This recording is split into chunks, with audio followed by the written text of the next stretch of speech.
Bonjour à tous, c'est Fremox pour Motion Café. Je suis ravi de vous retrouver aujourd'hui pour un nouveau freebie d'actualité puisqu'il s'agit d'une guirlande lumineuse entièrement paramétrable en 2D et animable dans After Effects, ce qui vous permettra de réaliser très facilement vos animations de vœux pour cette fin d'année et pour le début d'année prochaine.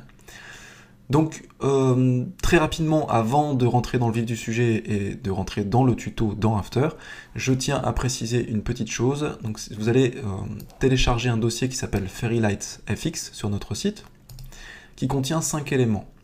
Vous allez donc avoir ce même genre d'arborescence de fichiers, et ce qui va nous intéresser ici, qu'on va devoir importer dans nos projets, c'est fairylightsfx.aep. Donc j'y reviendrai tout à l'heure.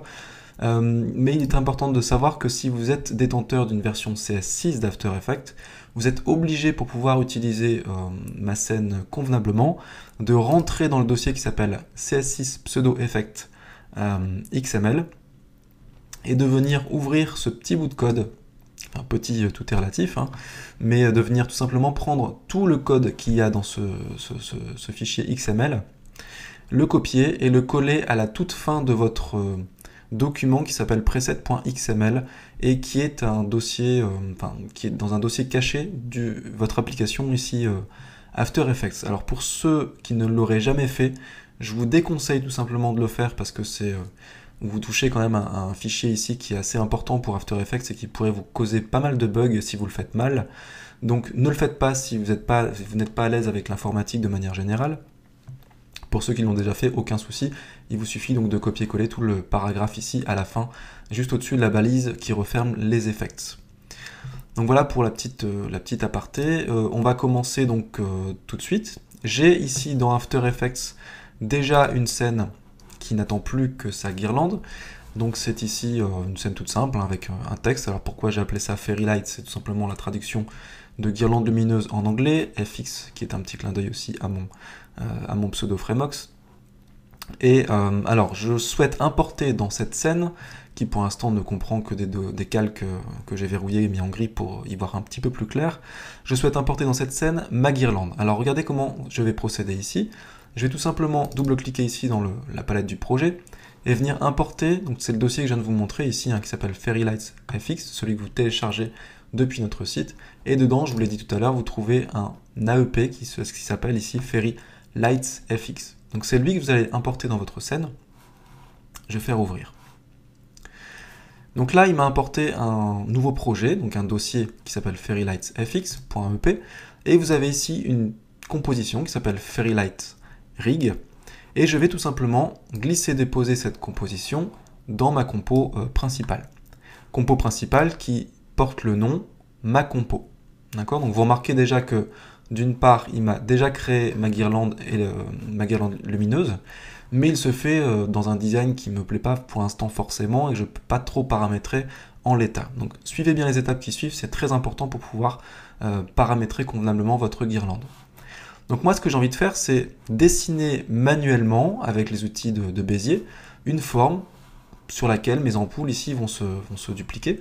Donc je vais ici créer un masque avec l'outil Bézier sur cette composition que je viens de créer. Je vais juste la passer ici en jaune pour que vous soyez un petit peu plus visible à la vidéo.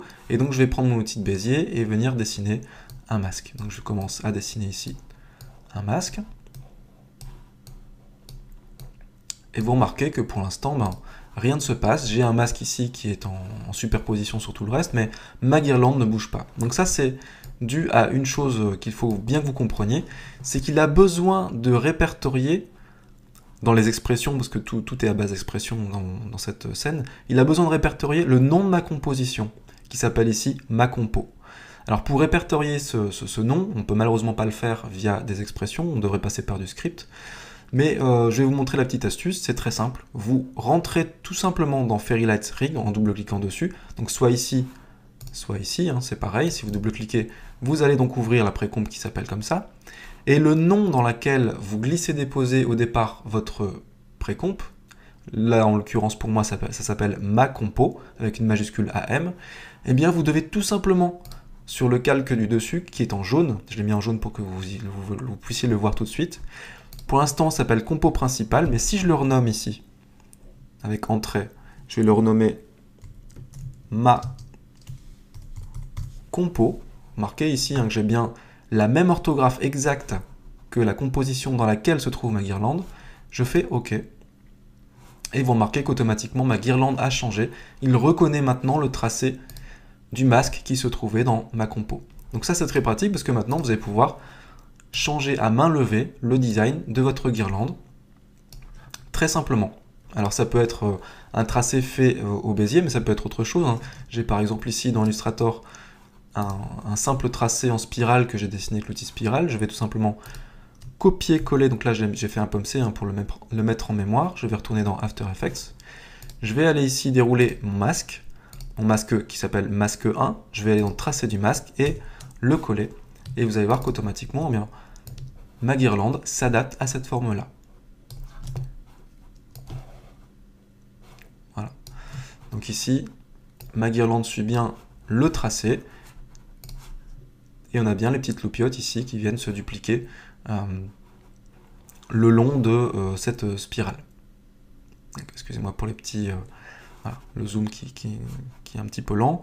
Ok, donc ça c'est très important de cette manip de le faire. Donc je rappelle, vous rentrez directement dans la composition Fairy Lights Rig et vous changez bien le nom ici du calque le plus au-dessus, celui qui est en jaune, pour qu'il soit identique au nom de la composition dans laquelle vous allez créer votre guirlande en la glissant dedans.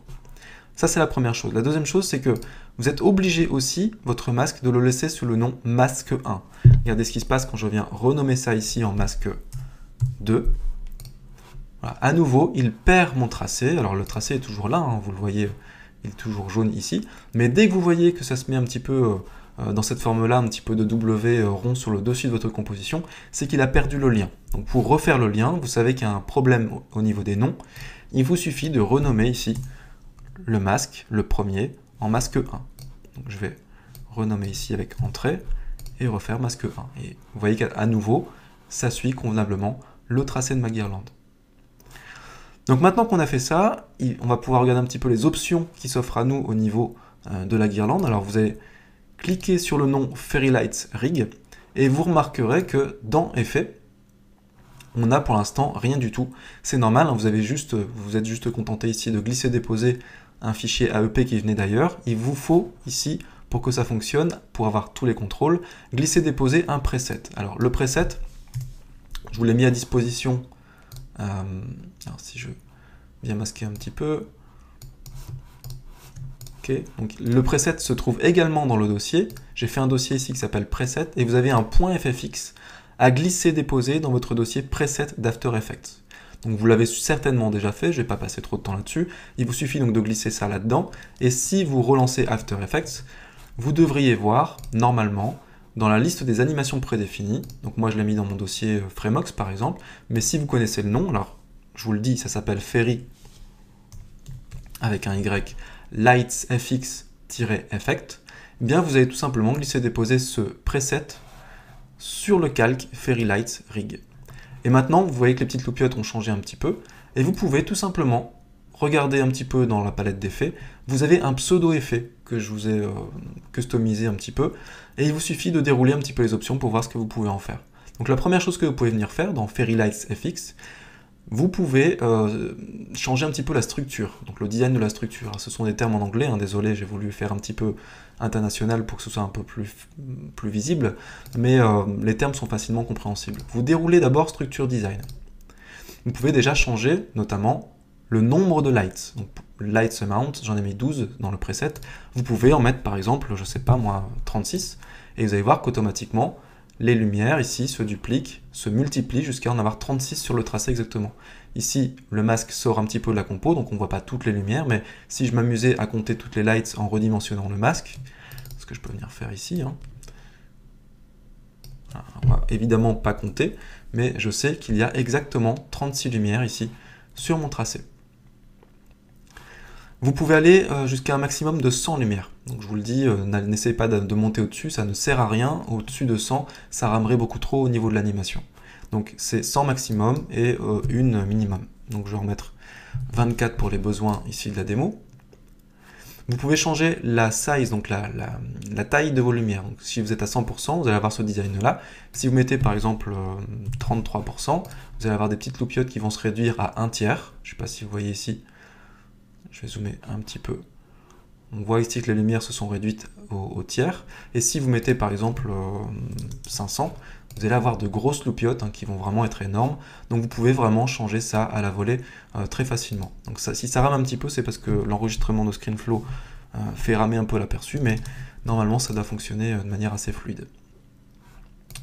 Vous avez socket rotation, pardon, socket c'est pour douille en anglais. Donc c'est la possibilité de tourner plus ou moins les douilles directement sur le câble. Donc ici, si je mets 60, vous remarquez que maintenant, toutes les petites douilles ici sont tournées. Je vais juste, pour l'aperçu, mettre une taille un petit peu plus grande. Voilà. Là, on voit bien que la rotation est effective.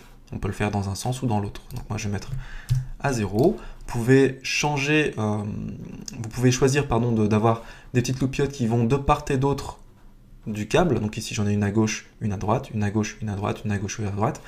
Vous pouvez choisir de ne l'avoir que sur un côté. Donc si je décoche Double-Sided Distribution, vous allez avoir toutes les loupiottes d'un seul et unique côté. Et si vous voulez l'autre côté, il vous suffit ensuite de cocher Flip Distribution. Voilà, donc vous pouvez vraiment, comme ça, avoir le look que vous voulez, comme vous le voulez. Vous pouvez également changer l'épaisseur du câble. Alors si je désélectionne mon câble, vous voyez peut-être pas forcément beaucoup avec le fond qui est très foncé, mais si je masque mon fond, on voit ici qu'on a un tracé vert foncé. Alors le vert foncé est dû à Wire and Sockets Color, vous pouvez changer cette couleur si vous voulez la couleur, par exemple une couleur turquoise comme ça, il vous suffit de changer la couleur, donc je vais faire un pomme Z pour annuler. Et vous pouvez changer le Wire Thickness, qui est donc l'épaisseur. Pour l'instant, ça fait 5 pixels, mais vous pouvez en mettre beaucoup plus si vous le souhaitez, ça dépend de vos scènes. Si je mets 15, par exemple, vous allez voir que le contour grossit beaucoup plus. Moi, je vais remettre la valeur par défaut à 5. Voilà pour un petit peu le design de votre guirlande. Je vais refermer ces options-là, je vais dérouler Light Color, et vous avez plein d'options ici, enfin quelques-unes qui peuvent changer notamment la couleur de vos lumières, comme son nom l'indique, bien entendu. Ici, pour l'instant, j'ai des loupiottes qui sont jaune-orangé, un petit peu pâle. C'est dû ici à Basic Light Color. Si je viens changer ça, par exemple, je mets ici un bleu comme ça, vous voyez qu'automatiquement, votre couleur change au niveau des petites lumières. Et c'est très rapide, c'est facile, c'est un seul paramètre et ça change toutes les lumières d'un seul coup. Si maintenant je viens cocher Multicolor, ça vient écraser la couleur que vous aviez en dessous pour avoir, bien entendu, des petites loupiottes ici qui sont multicolores. Donc c'est très pratique. Par défaut, votre multicolore n'est pas animé, ce qui veut dire que si je change ici, en faisant jouer la tête de lecture, les petites couleurs ne sont pas animées. Mais si vous venez, du coup, ce n'est valable évidemment que si vous cochez multicolore, mais les deux paramètres en dessous qui sont multicolore, variation speed et random source, si je suis autrement que 0, si je mets par exemple 4, eh bien vous allez avoir des changements de lumière qui vont se faire dans le temps. Donc si vous regardez bien la tête de lecture, on voit maintenant les petites lumières qui changent en fonction du temps automatiquement, un petit peu comme un wiggle coloré. Donc, très pratique également. Donc je vais moi revenir sur une couleur uniquement, je vais décocher multicolore. Alors bien entendu, si vous faites une variation sur multicolore random source, c'est tout simplement pour, si vous faites par exemple pas d'animation en mettant 0 dans speed, mais que vous voulez avoir des couleurs différentes parce que le random ne vous convient pas, il vous suffit ici de changer le chiffre et vous avez automatiquement de manière figée ces petites lumières qui sont différentes. Il vous suffit de changer d'un chiffre, 635 par exemple, et automatiquement le random change complètement toutes les lumières. Donc voilà, c'est facile à comprendre. Je vais décocher maintenant multicolor, replier Light Colors, et je vais terminer sur Lighting Animation, puisque vous allez voir que pour l'instant ici on est figé. C'est tout simplement dû au fait que dans Lighting Animation, vous êtes dans l'Animation Mode sur None, Fixed Mode. Ça veut dire que, c'est facile à comprendre, en anglais on n'a pas d'animation. Mais si vous regardez la liste déroulante qui est ici, vous avez d'autres modes. Et si vous regardez bien ici chaque nom dans la liste déroulante, vous retrouvez les options dans des petits sous-menus. Donc si je suis sur Fixed Mode, None, vous avez un petit sous-menu qui s'appelle ici Fixed Mode, que vous pouvez dérouler. Et si vous souhaitez éteindre ou allumer toutes les lumières d'un seul coup, vous pouvez le faire tout simplement. Ça peut servir pour des animations particulières, de vouloir éteindre, par exemple, vous voulez éteindre toute votre guirlande et l'allumer à un instant T, et bien vous pouvez faire un petit chrono ici, faire une image clé sur la case, et puis plus loin, les réallumer d'un seul coup. Voilà, ça peut être très simple comme animation, mais ça peut être voulu, c'est pour ça que ça existe. Vous pouvez également avoir droit à d'autres animations automatisées. Par exemple, vous avez Sequential. Sequential, ça veut dire que vous allez séquencer toutes les lumières en fonction d'un nombre,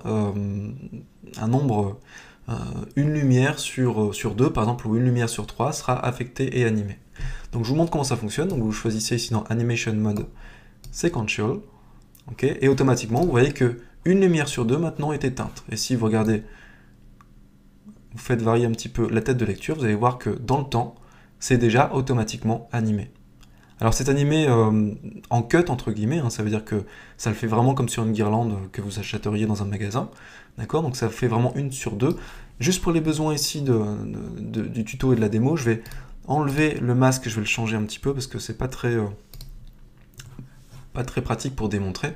Je vais le laisser ici sur sans masque, hein, j'ai supprimé tout simplement le masque et je vais le laisser en mode un petit peu dentelle comme ça pour que vous voyez bien ce que je veux dire. Donc je vais rester sans masque ici, je vais enlever dans Structure Design le double-sided et je vais garder ça comme ça me va bien pour la démo ici.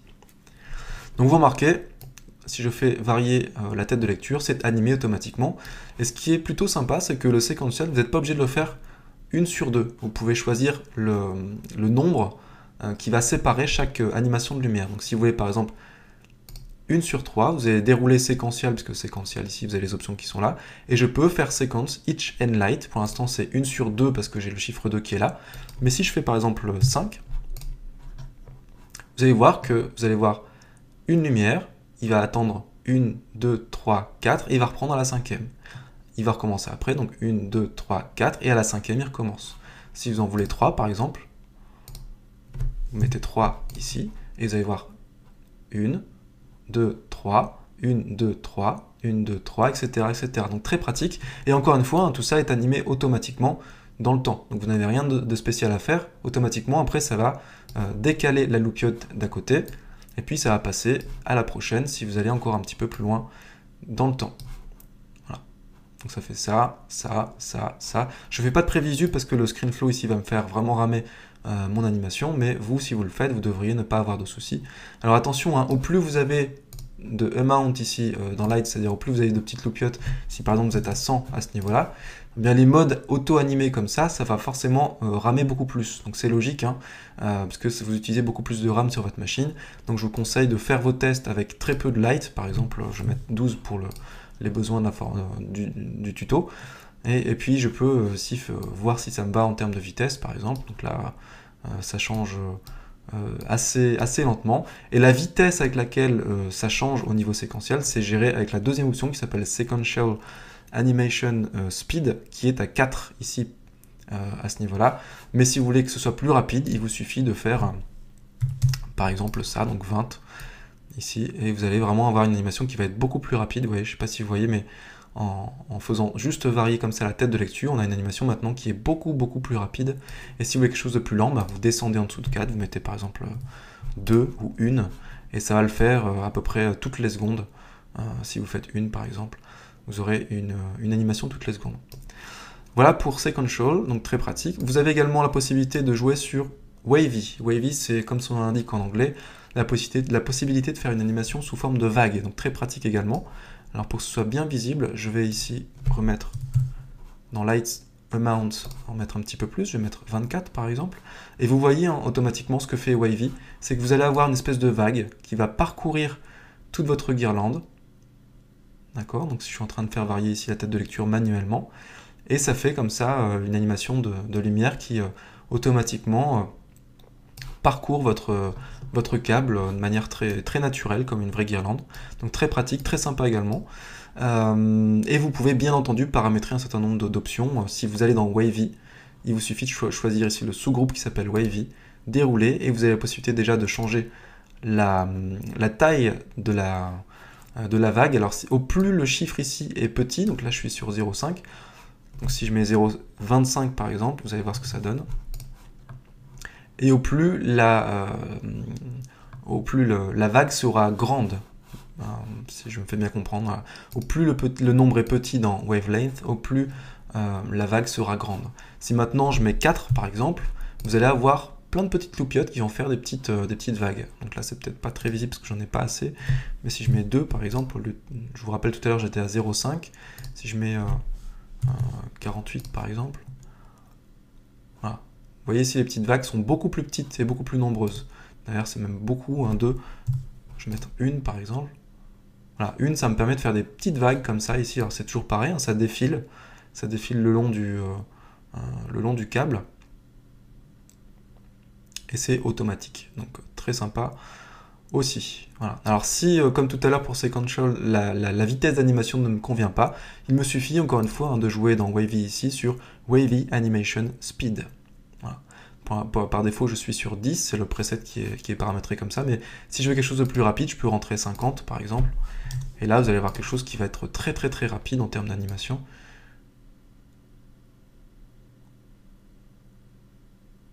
Donc là, vous voyez, il parcourt le fil beaucoup plus rapidement que tout à l'heure. Et si vous voulez quelque chose au contraire qui est beaucoup plus lent, beaucoup plus soft, vous pouvez entrer une valeur beaucoup plus petite. Par exemple, je peux mettre 2 ici et je vais avoir une animation qui va être beaucoup plus soft, beaucoup plus longue à faire cette transition d'une light à l'autre.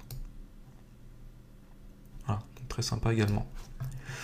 Dernière chose, vous avez la possibilité aussi de jouer sur une animation qui s'appelle le slow fade. Donc je me suis pas...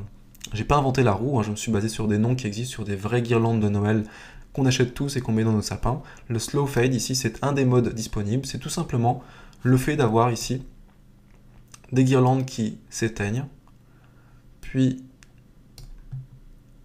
qui s'allument, et ce de manière en fade, hein, tout simplement en s'animant de manière progressive. Alors désolé pour la prévisu, il a un petit peu de mal à faire, tout simplement à cause de ScreenFlow, je vais baisser un petit peu pour que ce soit plus visible.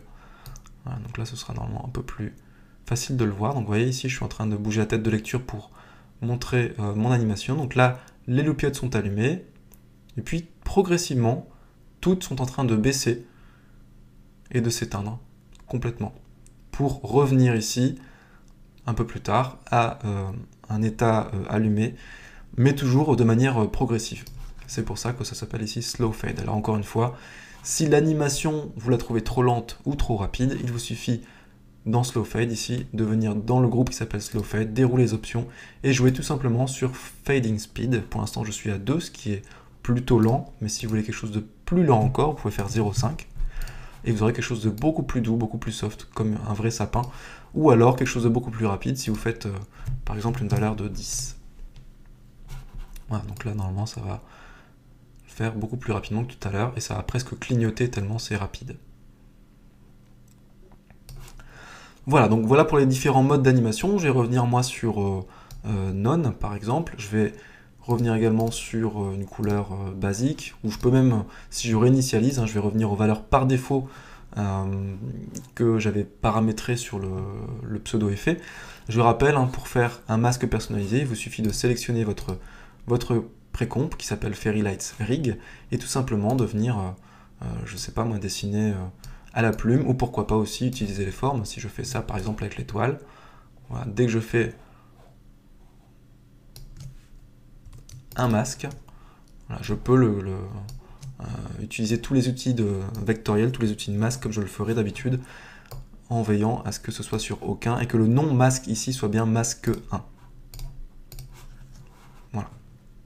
Alors maintenant, si vous deviez en mettre un second, c'est-à-dire vous avez fait une guirlande qui vous plaît, alors je vais juste, encore une fois, hein, je vais supprimer le masque pour vous montrer ce que je veux montrer par la suite. Donc ce Fairy Lights Rig qui est ici, j'aime bien la manière dont il est paramétré, et je le veux au-dessus comme c'est ici, mais j'en veux un deuxième qui soit en dessous ici. Donc vous pouvez, si vous le souhaitez, dupliquer, regardez bien comment je vais faire ici, vous pouvez dupliquer votre rig. Alors je vais devoir, sur Fairy Lights Rig ici, je vais le dupliquer en faisant un pomme D. Je vais le dupliquer également dans la composition en faisant un pomme D. Je vais le remplacer, celui-ci, par la source qui s'appelle maintenant Rig 2. Ok. Et lui, je vais pouvoir lui faire un autre masque, par exemple. Voilà, si je veux la même chose en bas, hein, je ne vais pas m'embêter, je vais faire quelque chose comme ça. Ok. Et je vais, vous le voyez, hein, du coup, il trouve le masque automatiquement. Et donc l'avantage, c'est que maintenant, celui-ci, il est indépendant de l'autre. Donc si je change par exemple la couleur à ce niveau-là, j'ai bien ici deux rigs différents. Je pourrais avoir deux animations différentes, des couleurs différentes, etc. etc. Et si maintenant je devais avoir une autre composition et glisser ma guirlande ailleurs. Donc là, c'est un peu plus compliqué. Donc si je fais par exemple une nouvelle compo, que j'appelle ça, je vais faire un 1280 sur 720 par exemple, je vais l'appeler composition 1. Je veux une guirlande également ici, mais regardez bien comment je vais devoir faire ici, puisque vous vous souvenez, hein, la composition parente a son importance. Donc je vais ici prendre mon rig 2 par exemple. Pardon, il y a un petit bug d'affichage. Donc je prends mon rig 2, je vais le dupliquer. Ok, je viens dans ma composition 1, glisser-déposer le rig 3 que je viens de créer, donc qui est bien une copie. D'accord, donc là j'ai mon rig, alors je vais le réduire un petit peu parce que j'étais en Full HD et je suis passé en HD Ready, donc je vais m'excuser pour ça.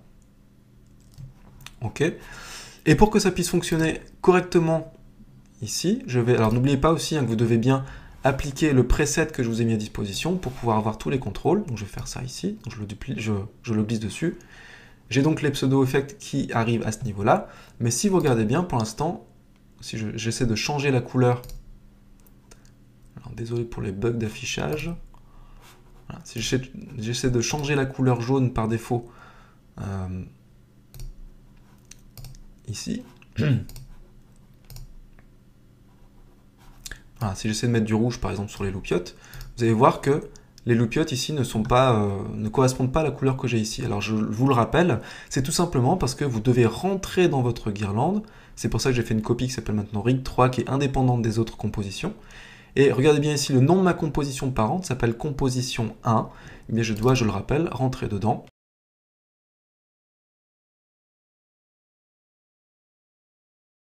Ce calque-là qui est en jaune, excusez-moi, ma compo qui doit bien s'appeler ici composition. Composition 1. Et maintenant, normalement, vous voyez, les loupiottes ont bien bougé, elles sont bien rouges, et c'est bien maintenant possible de jouer avec les options qui sont là dans composition 1. D'accord, par exemple, jouer sur les animations, pourquoi pas, mettre, si je le souhaite, plus de loupiottes.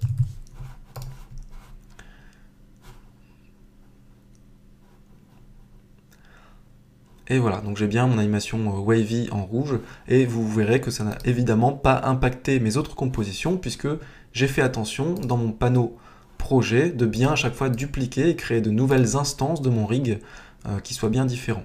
Donc retenez bien hein, cette astuce ici de bien renommer le calque à l'intérieur des rigs pour que ça fonctionne avec la composition parente, sinon ça ne fonctionnera pas, je le répète, donc faites très attention à ça.